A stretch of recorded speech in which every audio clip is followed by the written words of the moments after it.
नमस्कार, अपना उत्तराखंड में आप सभी का स्वागत है। मैं हूं नीलू। करते हैं खबरों की शुरुआत। तो सबसे पहले बात मुख्यमंत्री पुष्कर धामी की, जिन्होंने आज एक जनता दर्शन कार्यक्रम में शामिल हो रहे हैं। मुख्यमंत्री पुष्कर धामी आज सीएम आवास के जनता दर्शन हॉल में आम लोगों की समस्याएं सुनेंगे। जनता दर्शन कार्यक्रम में लोगों की भीड़ भी इसको लेकर उमड़ी है। सीएम लोगों की समस्या और शिकायत मौके पर सुनेंगे। उत्तराखंड में करीब 5 महीने बाद चुनाव होने हैं और सीएम धामी के पास वक्त बहुत कम है। इसके बावजूद उनके मुख्यमंत्री जनता की बात सुनने का कोई मौका नहीं चूकना चाहते हैं। इसलिए उन्होंने जनता दर्शन कार्यक्रम का आयोजन किया है, जिसमें मुख्यमंत्री खुद जनता से रूबरू होंगे और उनकी समस्याओं को सुनेंगे। जनता दरबार है तो हम अपनी पीड़ा को लेके आए, क्षेत्र की पीड़ा को लेके। आपने स्वयं कवरेज किया था, आप सब वहाँ पे थे धरातल पे। 18 अगस्त 2019 को हमारे क्षेत्र में भीषण आपदा आई थी, जिससे पूरा क्षेत्र तबाह हो गया। पर दुख के साथ कहना पड़ रहा है कि आज तक हमारे क्षेत्र में कोई विकास कार्य नहीं हुआ, जिसके लिए हम कई बार पूर्व में भी मुख्यमंत्री से मिल चुके हैं।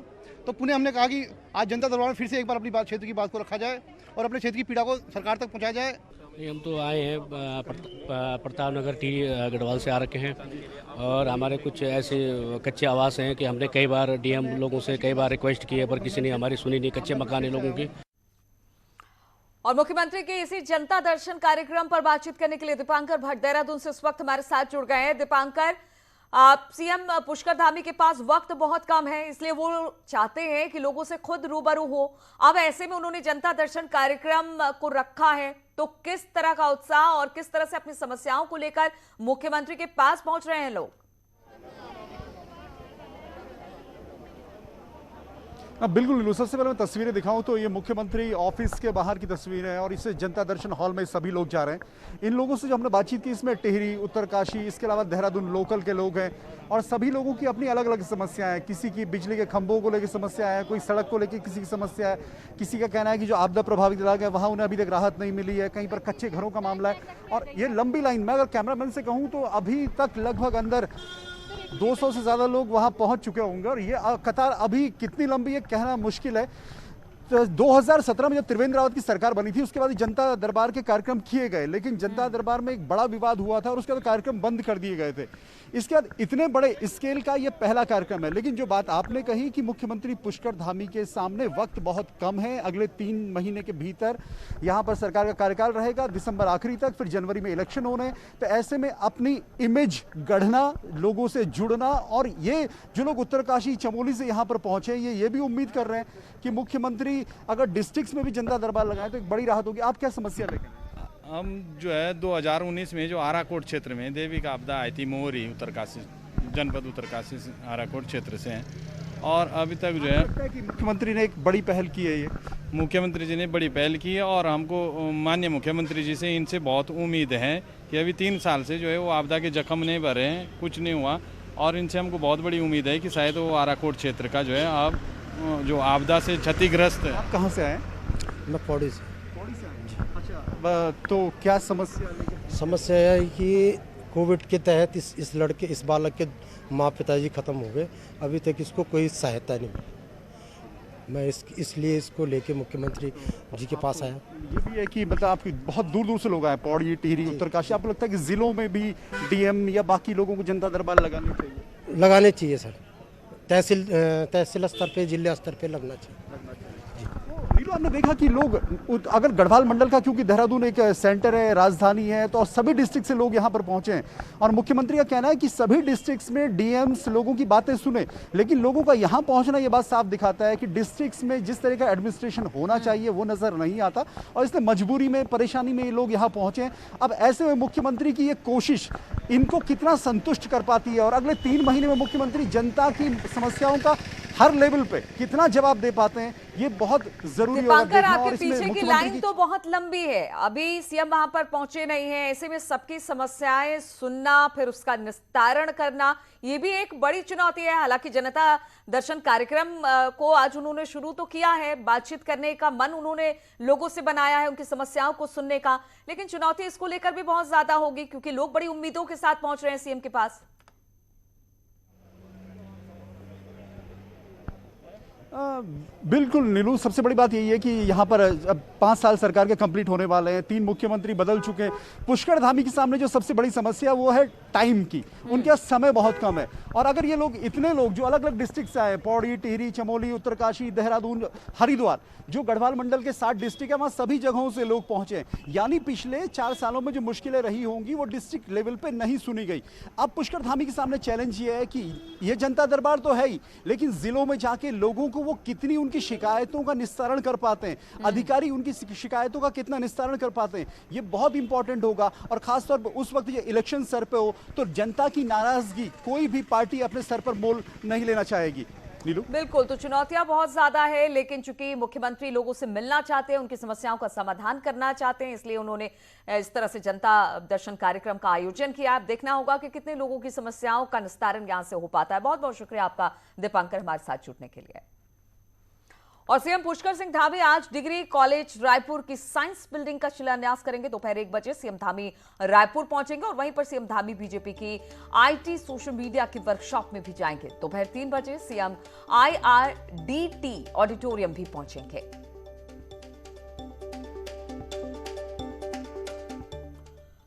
और 2022 के विधानसभा चुनाव के लिए कांग्रेस के लिए रामनगर की सीट 2 नेताओं की नाक का सवाल बनी हुई है। ऐसा क्यों, देखते हैं इस रिपोर्ट में।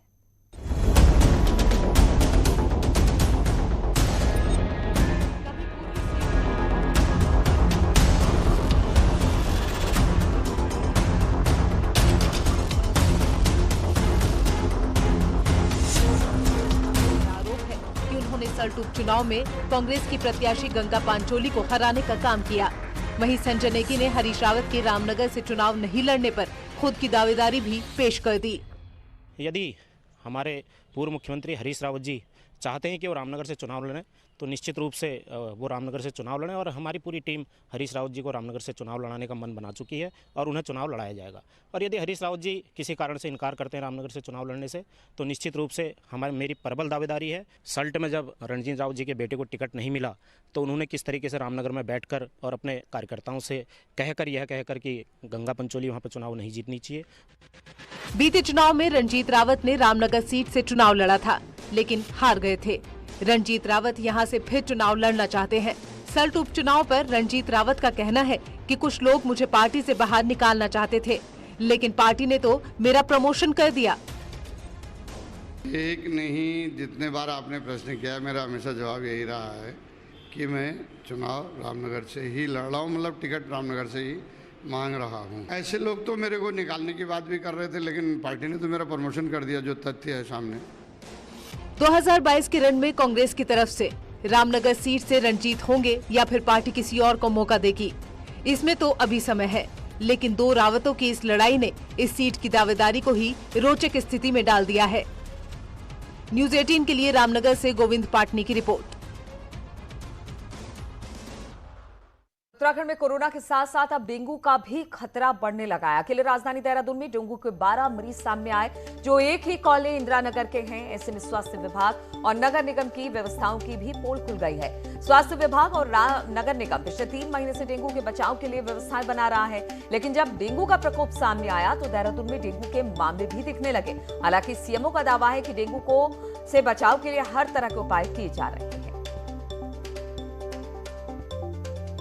हैं ये लगभग एक ही एरिया से हैं।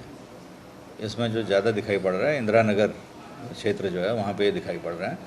और वैसे हमारे जो टीम है वो पूरी की पूरे देहरादून में जो है इसमें लगी हुई है। अपने जगह जगह लोग जा रहे हैं, सैंपल्स ले रहे हैं, लार्वा लोग जो हैं कलेक्ट कर रहे हैं और लोगों को जो है शिक्षित कर रहे हैं कि भाई जब आपके यहाँ जो पानी जमा हो रहा है इसको आप खाली करते रहें, क्योंकि बरसात की वजह से छोटे छोटे ढक्कनों में, खाली पड़े बर्तनों में पानी इकट्ठा अपने आप हो जाता है। और इसी पर बातचीत करने के लिए भारती सकलानी इस वक्त फोन लाइन पर हमारे साथ जुड़ गई है। भारती, दावे तो बहुत किए गए थे कि डेंगू जिस तरह से इस बरसात के मौसम में फैलता है उसकी रोकथाम के लिए तमाम उपाय किए जा रहे हैं, लेकिन ये उपाय सिर्फ कागजी दावे ही निकले हैं, क्योंकि एक ही कॉलोनी में 12 मरीज डेंगू के निकलकर सामने आए हैं। अब ऐसे में क्या किया जा रहा है स्वास्थ्य महकमे की तरफ से? ये स्पेशल वार्ड यहाँ पर बना दिए गए हैं स्वास्थ्य विभाग की तरफ से, और ये दावे यहाँ पर किए जा रहे हैं नगर निगम की टीम के द्वारा कि लगातार छिड़काव जो है वो किया जा रहा है, लोगों को जागरूक यहाँ पर किया जा रहा है कि कहीं पर भी पानी इकट्ठा ना होने दे। लेकिन आप समझिए कि 3 महीने से ये तमाम व्यवस्थाएं जो है वो यहाँ पर की जा रही थी, लेकिन उसके बावजूद डेंगू के केसेस सामने आना एक बड़ा चैलेंज यहाँ पर स्वास्थ्य विभाग के सामने उठ खड़ा हुआ है। और 12 मरीज अकेले एक ही इलाके के राजधानी देहरादून के इंदिरा नगर ये इलाका है नीलू, जहाँ पर सामने आए हैं। और के बाद स्वास्थ्य विभाग और नगर निगम की जो टीम है वो यहाँ पर अलर्ट मोड पर आ गई है, और इस इलाके में ये कहा जा सकता है कि नगर निगम की टीम जो है वो लगातार डेंगू से बचने के लिए छिड़काव जो है वो यहाँ पर करती हुई नजर आ रही है। चलिए ठीक है भारती, बहुत बहुत शुक्रिया आपका जानकारी देने के लिए।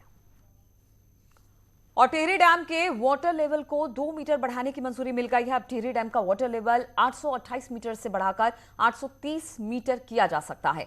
टीएचडीसी लंबे समय से इस परमिशन का इंतजार कर रही थी और भारत सरकार के लेवल पर भी इसे लेकर बैठक हुई। अब शासन की तरफ से वाटर लेवल बढ़ाने की मंजूरी मिल गई है। के अलावा शासन ने ये भी निर्देश टीएचडीसी को दिए हैं कि जो भी भारत सरकार की बैठक में तय हुआ है कोलैटरल डैमेज पॉलिसी के तहत उनका अनुपालन किया जाए। स्तर बढ़ाने का झील से सटे ग्रामीणों ने विरोध शुरू कर दिया है, उग्र आंदोलन की चेतावनी दी है। शासन द्वारा टीएचडीसी को टिहरी डैम के झील का जलस्तर 830 मीटर तक भरने की अनुमति दी गई है। इससे टिहरी झील से सटे ग्रामीणों में आक्रोश का माहौल है। ग्रामीणों का कहना है कि टिहरी झील से प्रभावित 17 गांव के 415 परिवारों का अभी तक विस्थापन नहीं हो पाया है और शासन द्वारा टीएचडीसी को झील का जलस्तर बढ़ाने की अनुमति दे दी गई है। इससे झील का जलस्तर बढ़ने से आसपास के गांव में भूस्खलन और भू धसाव का खतरा और बढ़ेगा। प्रभावितों का संपूर्ण विस्थापन नहीं हो जाता है तब तक टीएचडीसी को झील का जलस्तर बढ़ाने की अनुमति ना दी। ये क्योंकि ग्रामीणों के साथ बिल्कुल घोर अन्याय है और हम इसके लिए उग्र आंदोलन करने के लिए बाध्य होंगे, क्योंकि पहले टीएचडीसी को, उत्तराखंड सरकार को ग्रामीणों का विस्थापन करना चाहिए था। बाई चांस अगर जमीन नहीं मिल पाती है तो कम से कम आवासीय प्लॉट तो इनको देना चाहिए, और तब तक टीएचडीसी को जिलाधिकारी महोदय अनुमति न दी जब जलस्तर बढ़ाने का, जब तक 415 परिवारों का विस्थापन नहीं होता है। तो झील का जलस्तर बढ़ाने की बात हो रही है, इसको मंजूरी भी अब दे दी गई है। 830 मीटर यानी पहले 828 था, अब इसे बढ़ाकर 830 मीटर करने की बात की गई है। काफी लंबे समय से टीएचडीसी की ये मांग थी जिसे अभी पूरा कर लिया गया, लेकिन इसको लेकर जो ग्रामीण हैं वो काफी आक्रोश में है। इसी पर बातचीत करने के लिए सौरभ सिंह इस वक्त हमारे साथ जुड़ गए हैं। सौरभ, हालांकि बहुत दिन से टीएचडीसी इस मांग को कर रहा था कि 828 से बढ़ाकर 830 मीटर कर दिया जाए जलस्तर को, लेकिन अब ग्रामीण नाराज है। ऐसे में अब क्या किया जा रहा है ताकि ग्रामीणों की नाराजगी भी खत्म हो, क्योंकि विस्थापन की मांग लगातार हो रही है जब से टिहरी डैम बना और अब भी वो मांग पूरी नहीं हुई है और अब एक बार फिर से वाटर लेवल बढ़ाने की बात। सौरभ, मैं आपको बता दूं, लगातार टीएचडीसी जो है टिहरी डैम का जलस्तर 828 से 830 मीटर करने की अनुमति मांग रहा था। इसके लिए भारत सरकार के लेवल पे भी जो बैठक हुई थी उसमें भी ये मुद्दा उठा था, जिसके बाद लगातार ये प्रयास किए जाते कि टिहरी डैम का जो जलस्तर है वो 2 मीटर और बढ़ाया जा सके, 830 मीटर इसे किया जा सके। और अब शासन द्वारा भी इसकी अनुमति दे दी गई और केंद्र सरकार द्वारा भी इसकी अनुमति दे दी गई, लेकिन अभी तक जो टिहरी झील के आसपास के करीब 17 गाँव के 415 परिवार ऐसे जिनका विस्थापन होना था, करीब 2012 से ये लोग विस्थापन की मांग कर रहे थे और टिहरी डैम के जलस्तर की घटने और बढ़ने की वजह से वहाँ गांव में लगातार भूस्खलन और भूदशा होता है, जिससे जो ग्रामीण है वो दहशत के साए में जीने को मजबूर थे और लगातार ये मांग कर रहे थे कि उनका विस्थापन किया जाए, लेकिन अभी तक विस्थापन की कार्रवाई जो है पूरी नहीं की गई है और उसके बावजूद टीएचडीसी को 830 मीटर जलस्तर करने की अनुमति दे दी गई है, जिससे ग्रामीणों में खासा आक्रोश है और ग्रामीणों ने उग्र आंदोलन की इसमें चेतावनी दी है। और ग्रामीणों का कहना है कि जब तक उनका विस्थापन नहीं हो जाता तब तक जलस्तर बढ़ाने की अनुमति नहीं दी जानी थी। इसको लेकर अब जो पुनर्वास निदेशक है उनके द्वारा ग्रामीणों के साथ वार्ता की जाएगी और कहीं ना कहीं इसका जो बीच का रास्ता वो अपनाया जाएगा। इसके लिए एक्सपर्ट कमेटी द्वारा भी यहाँ पर कई बार सर्वे हो चुका है। ठीक है सौरभ, बहुत बहुत शुक्रिया। तो कोई बीच का रास्ता निकालने की कोशिश ताकि जो यहाँ पर लोग बसते हैं उनका विस्थापन भी हो जाए और जो जलस्तर बढ़ाने की बात हो रही है उसे भी कर दिया जाए। और कुमाऊं के पर्वतीय जिलों में बारिश के चलते 478 पीडब्ल्यूडी की सड़कें बंद हुई है।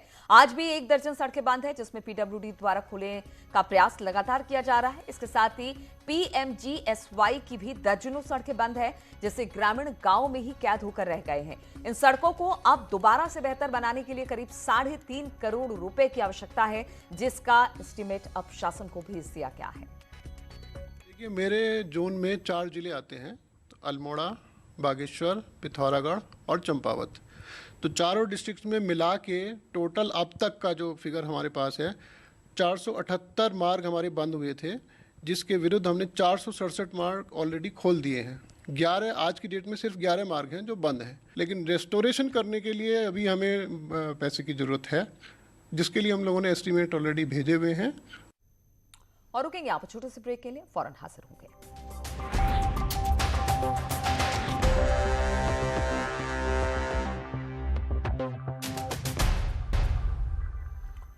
और कोविड के चलते 2 साल से छात्र संघ चुनाव नहीं हो पाए हैं। ऐसे में यदि इस बार भी चुनाव नहीं हो पाए तो छात्र नेता अपना भविष्य अंधकार में मानकर चल रहे हैं।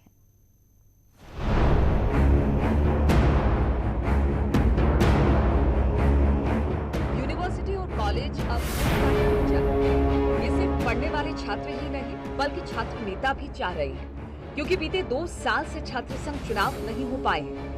दरअसल राजनीति की बड़ी नींव छात्र संघ चुनाव में ही पड़ जाती है। सीएम पुष्कर धामी से लेकर कई मुख्यमंत्री भी स्टूडेंट्स पॉलिटिक्स से ही उभरे हैं। 2 साल से चुनाव न हो पाने के कारण कई छात्र नेता चुनाव लड़ने की तय सीमा इस साल पार कर जाएंगे।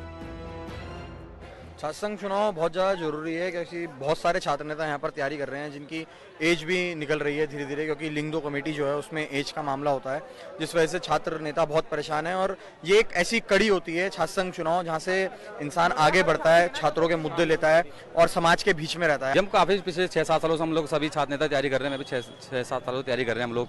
और हमारे धीरे धीरे हमारे इसमें एक एज लिमिट होती है, जिस वजह से हम 25 साल के लगभग हमारी एज होती है।